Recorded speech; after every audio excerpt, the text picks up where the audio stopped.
You were probably raised with it carved into your bones. Be kind to everyone. It's a mantra you've carried, through scraped knees and broken hearts, through years of giving more than you had to spare. Smile when it hurts, help when you're weary, keep your door open even when they don't knock with gratitude. But as the decades roll past 70, a quiet truth settles in. Your time, your energy, your peace, they're not rivers that run forever. They're wells, deep but not bottomless, and pouring them out to anyone who asks starts to feel less like goodness and more like a slow unraveling. Age sharpens your lens, doesn't it? Kindness isn't always the gift you thought. It can be a snare, a weight that drags you down if you don't learn who to hold it back from. There are people out there, close, familiar faces, who thrive on your generosity, who lean on your patience like it's theirs to claim, who take your silence as an invitation to take more. Today, we're walking through 5 types of people you should stop being kind to in these precious later years. Not the strangers you pass on the street, but the ones who sit at your table, who know your number by heart. Family, neighbors, friends you've carried through decades. They're not monsters. They're human, messy, and their patterns can sap you dry before you even feel the ache. By the end of this, you'll see them clearly. Who they are, why they exhaust you, how to shield your spirit without guilt or regret. Because these years aren't for mending everyone else. They're for cradling the peace you fought a lifetime to earn. Let's begin. Number 1. The Endless Taker. You know them by their shadow. They only step into your light when they need something. Their voice doesn't warm your day. It pulls at it, a tug of need, a favor, a ride, an hour they assume you owe them. It's never a hello, never a, how are you holding up? Just a hand outstretched, expectant, urgent. Picture Clara, 74, from a frost-kissed town in Vermont, where the maples turn crimson each fall. She was the family's anchor, babysitting grandkids on a dime, dog-sitting for cousins' vacations, her porch a revolving door of, can you? Her hands were always full, her heart always open. But last October, her birthday dawned cold and quiet. No cards, no calls, not a whisper of the love she'd poured out. Then the flu hit, a week of chills and silence. No soup at her door, no one checking if she'd made it through the night. Sitting by her window, watching snow dust the pines, Clara felt it.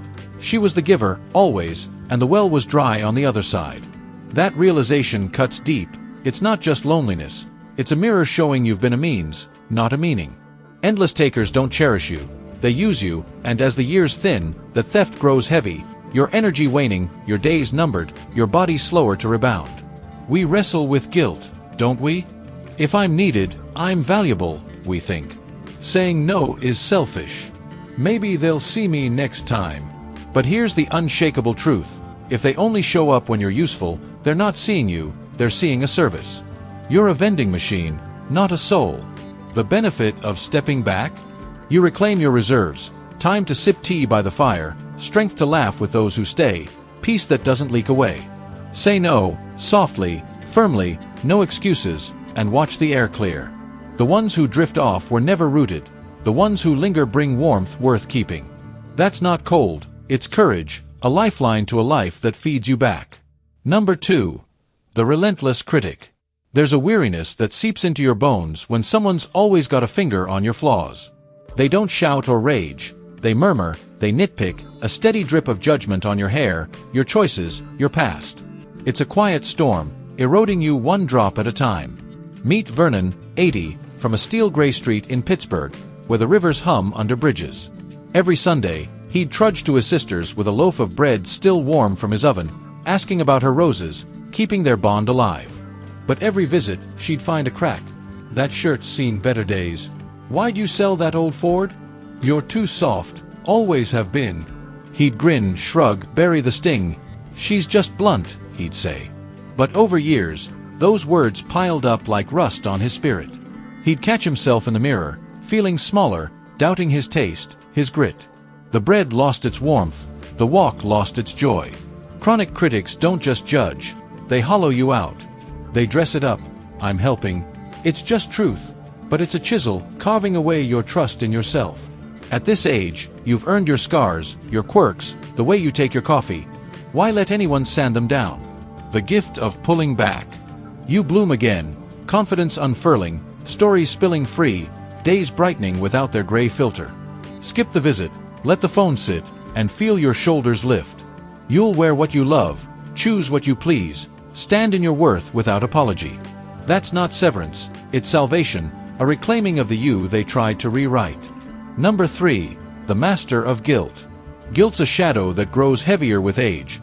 Some people wield it like a wand. They don't demand, they imply, eyes downcast, words measured. I thought you'd care.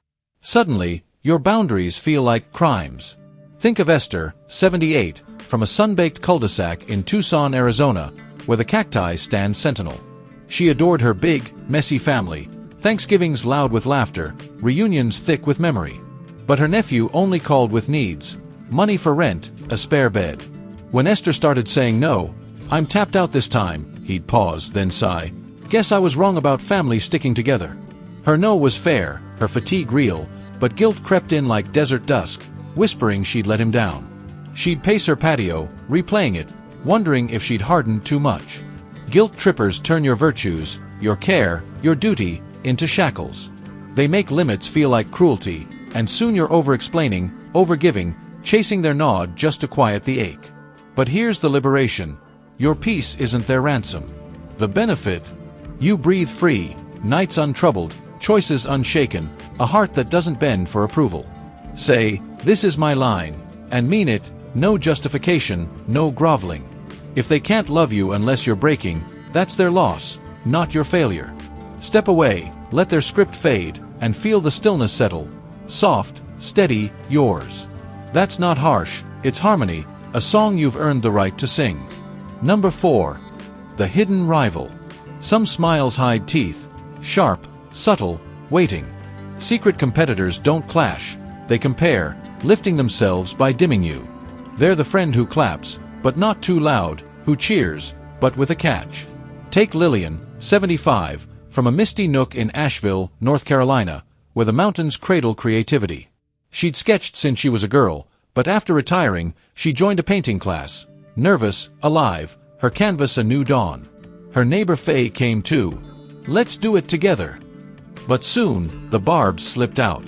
Your style's so free, bold for someone starting late. Mine's tighter, the instructor noticed. Lillian's joy withered. She hid her work, wondered if she belonged. Faye wasn't rooting, she was rivaling, her praise a thin veil over envy. Hidden rivals don't fight, they fence, parrying your wins with their own.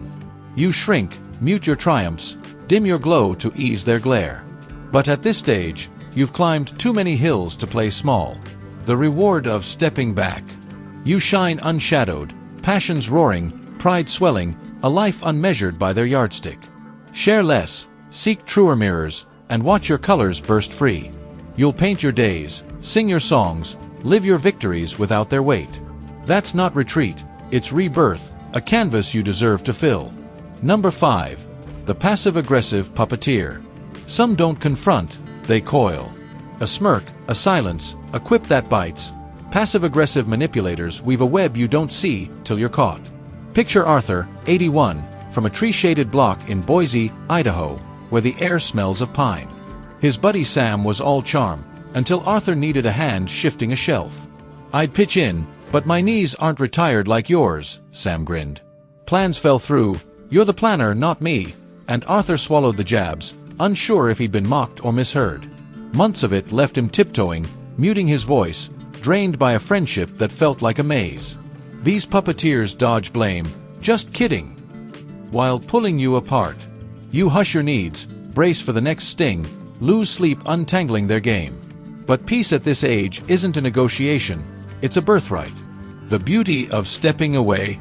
You stand firm, mind clear, spirit light, days free of their fog. Let their darts fall, their silence echo, and feel your strength rise, unshaken, unbroken, yours. You'll rest deeper, speak truer, live without their strings. That's not refusal, it's renewal, a quiet you fought too long to lose. Pause here, feel it. Do you see them?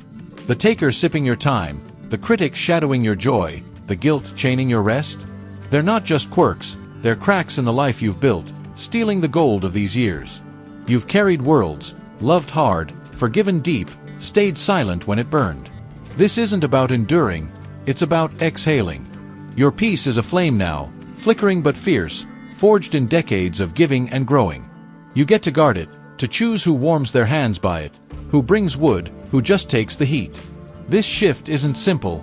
It's sacred. It's whispering, "I've given enough," and meaning it. It's sifting your circle, keeping the builders, releasing the breakers, and finding the courage to say, "My heart's not a free buffet." What struck you today? What will you hold close? Drop it below. Your words light this path. If this stirred your soul, like, subscribe, share. Let's carve a space where peace isn't a wish, it's a wall you build, brick by precious brick. Thanks for being here. I'll see you soon.